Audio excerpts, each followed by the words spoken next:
আন্তর্জাতিক মাতৃভাষা দিবস উপলক্ষে হালিশহরের বালিভাড়া সরস্বতী বিদ্যা মন্দিরে আয়োজিত হলো বিশেষ অনুষ্ঠান। এই অনুষ্ঠানে উপস্থিত ছিলেন স্কুলের প্রধান শিক্ষক, সকল শিক্ষক অশিক্ষক মণ্ডলী সহ পড়ুয়ারা। এদিন বিভিন্ন সাংস্কৃতিক অনুষ্ঠানের আয়োজন করা হয়। স্কুলের শিক্ষক তার অপূর্ব চিত্রশৈলীর মধ্য দিয়ে অমর একুশের বীর শহীদদের প্রতি শ্রদ্ধাঞ্জলি নিবেদন করে।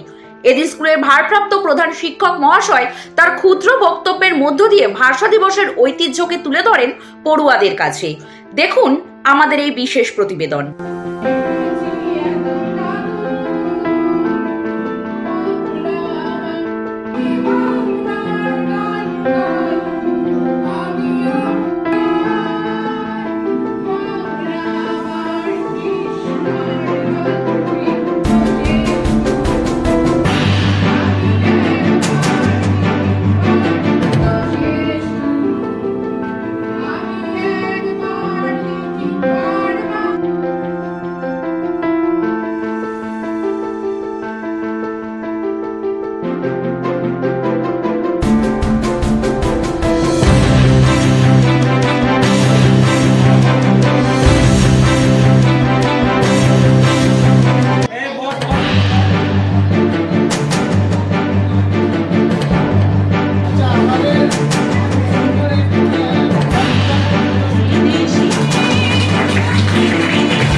আমাদের বাঙালিদের বা ছাত্রছাত্রী এবং সবার জীবনের সব থেকে বড় দিন।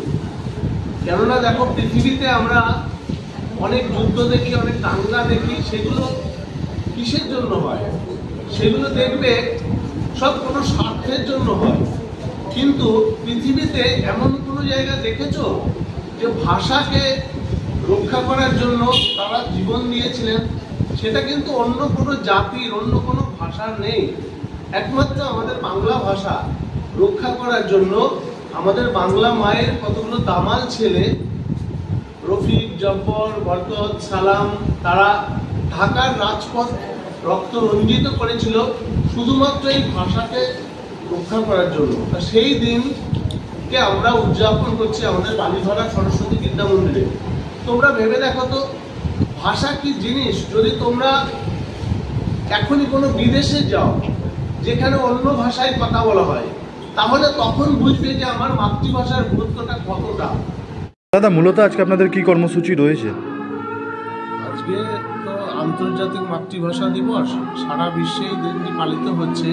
তো সেটাকে সামনে রেখে আমাদের বিদ্যালয় বালিভাড়া সরস্বতী বিদ্যা মন্দির আমরাও একটু ছাত্রছাত্রীদের নিয়ে আজকের দিনটার গুরুত্ব অনুধাবন করার জন্য আমরা দিনটি উদযাপন করছি। আর কি আছে দিনটির মাহাত্ম্য সম্পর্কে যদি বলেন, কেন আজকের এই অনুষ্ঠানটা হচ্ছে? দেখুন, আজকের দিনের মাহাত্ম্য তো অনেক বিশাল, অনেক গভীর।